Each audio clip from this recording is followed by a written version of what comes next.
आप सबको जय मसीह की।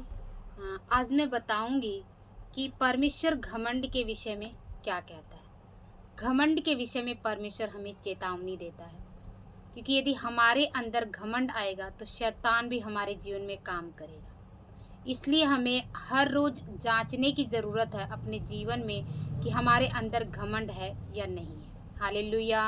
परमेश्वर का वचन कहता है, याकूब 4:13 कहता है, तुम जो यह कहते हो आज या कल हम किसी और नगर में जाकर वहां 1 वर्ष बिताएंगे और व्यापार करके लाभ कमाएंगे।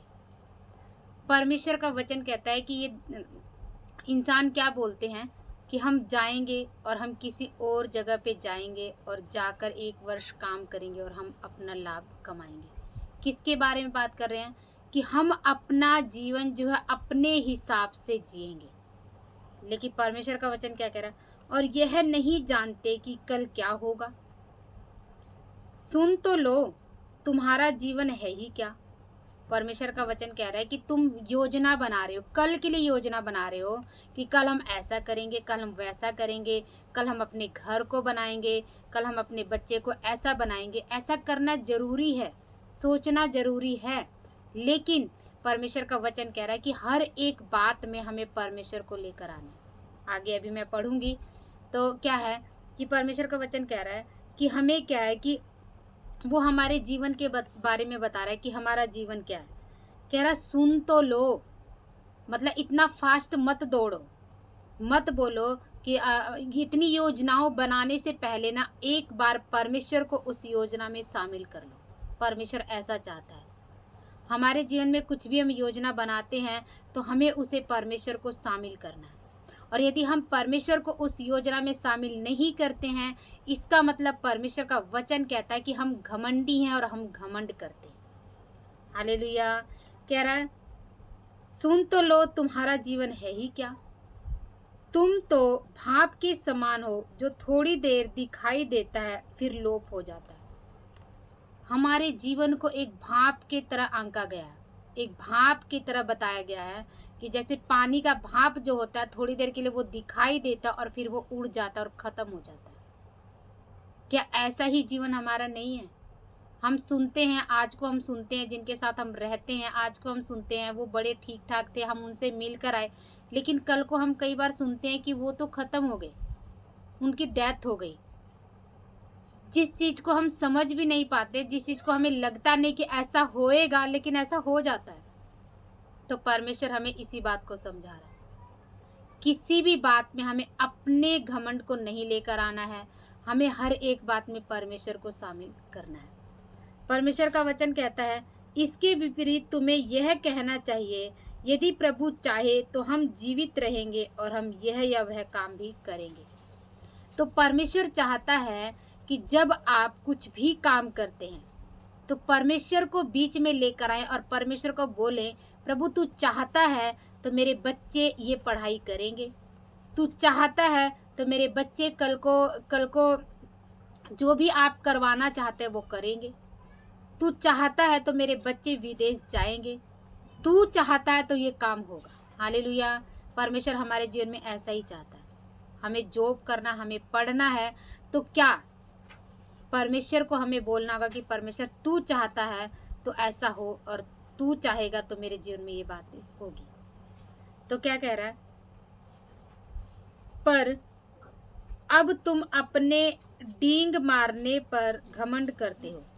मतलब क्या है कि तुम डींग मारते हो। हर एक लोगों के जीवन में अलग अलग बातें होती हैं, उसे किसी भी बात का घमंड हो सकता है और परमेश्वर नहीं चाहता कि हमारे अंदर किसी भी बात का घमंड हो, क्योंकि परमेश्वर घमंडियों का सामना करेगा, घमंडियों से निपटेगा। इसलिए क्या है कि हमें अपने अंदर इस बात का ध्यान रखना है कि हमारे अंदर किसी भी बात का घमंड ना हो जाए। हालेलुया।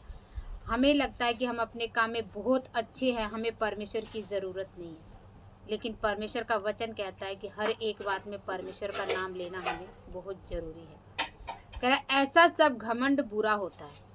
जो इस तरह का घमंड करता, जो मैं हूँ, मेरे द्वारा ऐसा हो रहा है, मेरे द्वारा मेरी कलेसिया बढ़ रही है, मैं नहीं हूँ तो कुछ नहीं है। और यदि किसी के अंदर ये घमंड है कि हाँ मतलब मैं गलत नहीं हो सकता। तो परमेश्वर कहता है अपने आप को जांचने की ज़रूरत है। हमें हर रोज़ जांचने की ज़रूरत है। हम इंसान और हमसे गलतियां होती हैं। हालेलुया। कह रहा इसलिए जो कोई भलाई करना जानता है और नहीं करता उसके लिए यह पाप है। एक बात और परमेश्वर बोलता है कि यदि हम भलाई करना जानते हैं, किसी की भलाई करना जानते हैं और हम उसे नहीं करते हैं तो ये हमारे लिए बहुत बड़ा पाप है। इसलिए हमारे साथ अगला चाहे कुछ भी करे, लेकिन हमें जब अवसर मिलता है तो हमें उसके लिए भलाई करना है। तो परमेश्वर का वचन एक आईने की तरह है और वो हमारे लिए सब कुछ साफ कर देता है। तो परमेश्वर चाहता है कि हम किसी भी बात में घमंड ना करें। हर एक बात में हम क्या करें कि अपने परमेश्वर को सामने लाएं और उसको बोले कि प्रभु तू चाहता तो ये काम हो और तू नहीं चाहता तो ये काम ना हो। तो हमारा परमेश्वर हमारे लिए उत्तम रास्ता निकालने वाला परमेश्वर है और वो सदा हमारे लिए उत्तम रास्ता निकालता है। तो आज हमने क्या सीखा? पहला पॉइंट कि हमें अपने हर काम के लिए प्रभु पर भरोसा रखना है। यदि हम अपने आप पर भरोसा रखते हैं, इसका मतलब हम घमंड करते हैं। परमेश्वर का वचन ऐसा कहता है। दूसरा पॉइंट क्या है कि हम हमारे कल के बारे में नहीं पता, हमारे साथ कल क्या होगा। ये सच्ची बात है। इसलिए हमें हर एक बात में परमेश्वर को लेना है, क्योंकि हम नहीं जानते कल हमारे साथ क्या होगा, लेकिन हमारा परमेश्वर जानता है कि हमारे साथ क्या होगा। तीसरा क्या है कि हमारा जीवन भाप के समान है, थोड़े ही देर दिखाई देगा और इसके बाद लोप हो जाएगा। इसलिए हमें हर एक काम को करने के लिए बड़ा ही सावधानी रखना है। हमें अपनी बातचीत में सावधानी रखना है कि हम किसी प्रकार का घमंड तो नहीं कर रहे हैं, हम किसी को नीचा तो नहीं दिखा रहे हैं, हम अपने आप को ऊंचा तो नहीं दिखा रहे हैं। हमें हर एक बात को अपने आप को हर बार परखने की ज़रूरत है। चौथा क्या है कि हमें हर काम के लिए प्रभु पर भरोसा रखना चाहिए। कोई भी काम है तो हमें परमेश्वर से पूछना चाहिए, तभी हमें उस काम को करना चाहिए। यदि हम भलाई करना जाने और नहीं करते हैं तो इसका मतलब ये हमारे लिए पाप है। तो इसलिए हमें क्या है, इन वचनों को हमें अपने जीवन में ग्रहण करना है और हमें हर रोज़ जांचना है कि हम किसी भी रीति से ऐसा तो नहीं है कि हम घमंड कर रहे हैं। हम इस बात को नहीं कह सकते कि हमारे अंदर घमंड नहीं है। हमें हर एक बात में देखना पड़ेगा, जांचना पड़ेगा अपने आप को कि घमंड का एक कारण है कि यदि हम मसीह हैं और हम प्रार्थना कर रहे हैं और कोई ठीक हो जा रहा है तो हम इस बात का घमंड ना करें कि ये हमारी वजह से हो रहा है, क्योंकि हमें धन्यवाद करना चाहिए उस परमेश्वर का। उसने हमें इस्तेमाल किया है, वो किसी और को भी इस्तेमाल कर सकता है।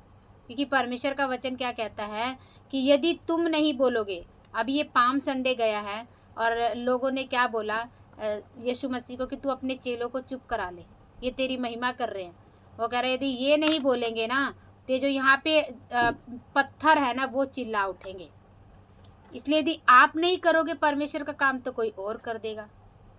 तो इसलिए परमेश्वर चाहता है कि और जिसके अंदर घमंड आ जाता है परमेश्वर उसे छोड़ देता है, क्योंकि परमेश्वर का वचन कहता है घमंडियों से वो निपटेगा।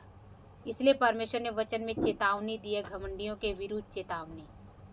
इसलिए हमें परमेश्वर के हाथ के नीचे रहना है। हमें किसी भी बात का अपने जीवन में कभी भी घमंड नहीं करना है, तब परमेश्वर हमें बढ़ाएगा।